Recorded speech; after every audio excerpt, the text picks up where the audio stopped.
Sir, we are live on CNBC Awaaz platform, and I was searching. So many people are giving their queries, और एक queries ये जो presentation दी उसी पर है. लगातार हम बात करते रहते हैं कि जैसा कि आपने कहा भी कि उस जमाने में अगर ऑल्टो नहीं खरीदा होता, हमने ये गाड़ी नहीं खरीदी होती, तो आज BMW या मर्सिडीज चला रहे होते. तो शौक भी तो कोई चीज होती है, उसको कैसे बैलेंस करें? सारे पैसे इन्वेस्ट ही करते हैं या फिर शौक के साथ भी मेंटेन करें? वो कैसे करें? अब पोर्टफोलियो कैसे बनाएं और क्या रेशियो होना चाहिए? मेरा मानना है बहुत ही सिंपल फॉर्मूला मैं अप्लाई करता हूँ और ये फॉर्मूला मैं मेरे घर पे अप्लाई करता हूँ. आपको चाहिए तो मैं मेरी बिटिया का नंबर देता हूँ. She earns money but I apply the formula on her salary. जो भी आपकी टेक होम सैलरी हो, घर पे लेके जाते हो, टैक्सेस सब भरने के बाद जो भी डिडक्शंस होते हैं, for young people, my simple formula is 50% of your take-home salary should be invested first. जो बाकी रह जाता है 50%, उसमें से आपको जो खरीदना है, जहां खर्चा करना है, जो कंट्री जाकर विजिट करनी है, खुशी खुशी कीजिए. बट रिवर्स डेफिनेटली मत करना कि जो रह जाता है पगार से वो मैं निवेश करूंगा. The first charge to your salary is taxes. The second charge should be investments. The residual should be life and lifestyle. Okay, तो जो 50% इन्वेस्टमेंट करें वो कैसे करें? कई सवाल ये भी आते हैं, क्या स्टॉक्स में लगाना पैसा सही रहेगा या म्यूचुअल फंड का रास्ता हमें अपनाना चाहिए? ये काफी क्वेरीज है, मेरे जहन में भी सवाल है. इसका जवाब मेरे पास बहुत ही सिंपल है.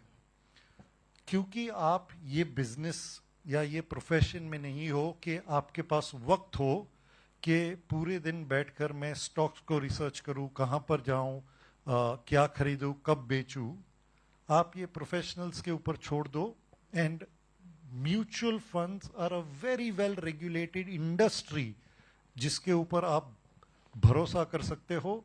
आज की तारीख में लगभग 5.5 करोड़ लोग 80 लाख करोड़ रुपए लेते हुए हमारे लगभग महीने के 30,000 करोड़ SIP के द्वारा निवेश करते हैं. रिकॉर्ड SIP स्तर पे. बिल्कुल, बस वही कीजिए और कुछ करने की जरूरत नहीं है मेरे हिसाब से. जब आपके पास ज्यादा वक्त हो, इंक्लिनेशन हो, रिसर्च का काबिलियत हो, तब कीजिए स्टॉक्स, उसमें कोई दिक्कत नहीं है. But I think for young people, focus on your career and leave investments to people that have made a career of investing. Mister Dastur, एक और सवाल आता है कि पोर्टफोलियो कैसे बनाएं? इक्विटी, कमोडिटी, क्योंकि हमने पिछले दिवाली भी बात की थी, उस वक्त भी रिकॉर्ड स्तरों पर सोना और चांदी, और इस दिवाली भी हाईएस्ट लेवल पर था. तो क्या कमोडिटी को इंक्लूड करना चाहिए पोर्टफोलियो में? सोना और चांदी की आपको चिंता करने की बिल्कुल जरूरत नहीं है, क्योंकि आपके ग्रैंड पेरेंट्स, आपके पेरेंट्स ने बहुत सोना खरीदकर आपके घर में रखा हुआ है. क्योंकि आप उसकी गिनती नहीं करते हो, आप उसको तोलते नहीं हो, आप उसकी वैल्यूएशन निकालते नहीं हो, और उसकी वैल्यू कितनी बढ़ गई उसका अंदाजा लगाते नहीं हो. ऐसा नहीं है कि आपका सोने में निवेश हुआ नहीं है. इंडिया का सबसे ज्यादा इन्वेस्टमेंट वहीं पर तिजोरी में लॉक पड़ा है. सबसे कम एक्सपोजर कहां पर है इंडियंस का? वो है इक्विटीज में. आज की तारीख में भी फाइनेंशियल एसेट्स में देखने का नजरिया सिर्फ है कि भाई financial assets versus gold. But gold आप इन्वेस्टमेंट जो गिन रहे हो, मेरा मानना है कि जो ज़ेवरात आपके तिजोरी में पड़े हैं वो भी तो आपने इन्वेस्टमेंट ही पड़ा हुआ है. So please keep that perspective when you are investing additionally. I think the most under allocated asset class in the Indian household is equities, and therefore for young people, I think gold has a role to play. It is the best safety asset, but it is not an asset class which produces any cash flow, and therefore gold works best when there is uncertainty in the world and lies low when there are normal times. Equity represents earnings of companies, and that is what you should be most bullish about, particularly in a country like India. Okay SEBI का data लगातार आता रहता है और उसमें हमने देखा mister दस्तूर कि 10 में से 9 लोग एफएनओ में लॉस करते हैं. तो एफएनओ में ट्रेडिंग करना कितना खतरनाक है और क्या इन्वेस्टर्स को, इनफैक्ट ट्रेडर्स को बचना चाहिए, रिटेल इन्वेस्टर्स को? मैं मानता हूं कि रिटेल इन्वेस्टर्स जिनको कम समझ होती है, एफएनओ तो भूल जाइए, डिलीवरी बेस्ड, जहां पर डिलीवरी बेस्ड वो लोग को शायद जानकारी ना हो, वहां पर जाना नहीं चाहिए. एफएनओ साउंड्स वेरी नाइस, बहुत मजा आता है, क्योंकि 1 रुपए पे आपको शायद 9-10 रुपए का बेट लगता है.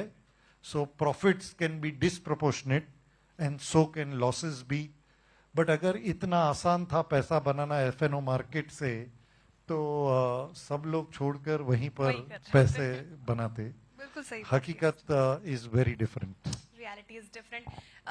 काफी देर से हमारे यहाँ स्टूडेंट्स बैठे हैं काफी पेशेंस के साथ. कोई सवाल है आपके मन में, पूछना चाहते हैं? So Mr. Dastoor, you said that as young professionals, it's better if we focus on our careers and leave investment to investors. I wanted to ask, if we do invest in the markets, what according to you is the strongest sector which has the greatest long-term trajectory? So, if when you say long-term, if I have to take this बहुत popular अब हो चुका है a long-term vision which is विकसित भारत 2047, बराबर 22 साल है उसके लिए. Let's define that at long term.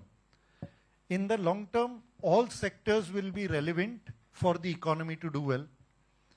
आपको दवाई भी चाहिए, आपको टू व्हीलर भी चाहिए, आपको गाड़ी भी चाहिए, आपको फाइनेंस भी चाहिए, आपको every sector will become relevant in the long term.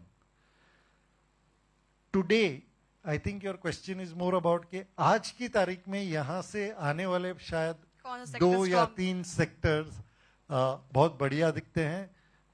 I think ये यूटीआई का व्यू है. हमें शायद बैंकिंग, फाइनेंशियल सर्विसेज सेक्टर यहाँ पर आज की तारीख में जहाँ खड़े हैं सबसे बेहतरीन दिखता है.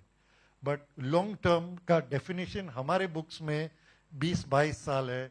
लॉन्ग टर्म का डेफिनेशन है आउटकम इज विकसित Bharat. And I think every sector will have it's cycles. In today's environment, it is banking and financial services. Thank you, Mr. Dastoor, for addressing these questions. Thank you for your time, and thank you for asking also. Thank you.